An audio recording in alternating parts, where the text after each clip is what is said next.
Nggih kawula paduka piyambak. Kawula paduka piyambak sinuwun. Kula niku tiyang jagalan ngriku. Wong jagalan nggih. Kula niku sing diarani jagal lakas nggih kula niki. Ngono. Nggih. Oh, lha kuwi sing mburi kuwi sapa? Niki anak kula niki. Lah kok anakmu gedhe bagus, gedhe dhuwur kok kowe cilik. Alah. Riyen niku kula dek nom niku gedhe dhuwur ngoten niku. Riyen niku dek nom-noman kula nggih gedhe dhuwur ngoten niku nggih bagus ngoten niku. Ning sakniki gandeng pun sepuh, untuk kula nggih pun boten enten ngoten. Wah. Terus jenenge anakmu sapa? Niki, anak kula. Ya. Anak kula namine Balawa. Undang-undangane Bal. Oh, nek ngono aku tak rembugan karo Bal. Bal. Wah. Sing kari dhewe kuwi. Oh, Balawa. Ya. Aku jenengku Balawa. Ya Jagal Abilawa. Ya Joko Balawa. Wah.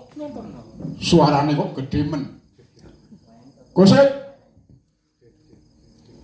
Kowe teko tranyak-tranyak ana kraton Wirata, tur dasare kowe ora iso basa kuwi karepmu kepiye? Wah, aku iso basa kaya ngene iki pira-pira. Mergo aku lair ana ngalas. Sing gula mentah aku ki kewan-kewan kuwi.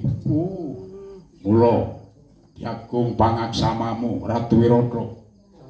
Ya, ora dadi apa? Terus kowe arep duweni keperluan apa menyang kraton negara Wirata? Wah. Nek greng ki aja suwe-suwe. Wong greng kok ndadak suwe-suwe, biasa ngono wae. Ya.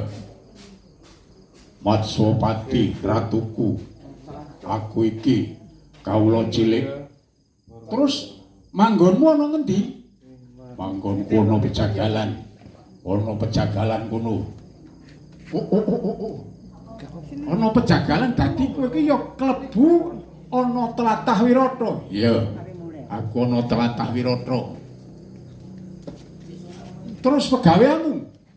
Aku bantu bapakku dadi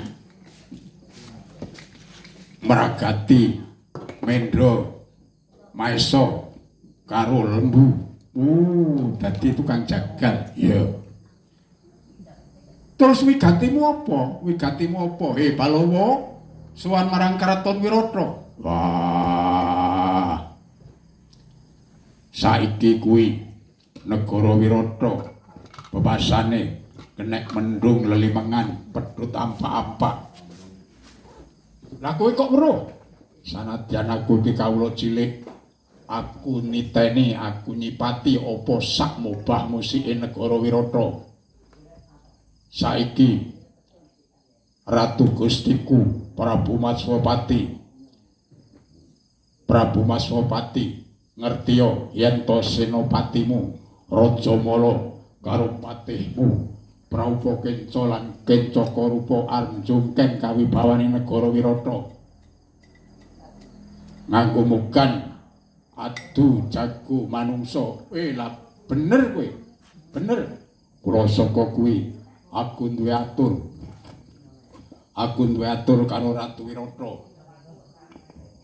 Aku duwe atur karo Ratu Wirata yen to Balawa isih ana negara Wirata, isih meger-meger isih urip, ora bakalan ora nganti negara Wirata rubuh.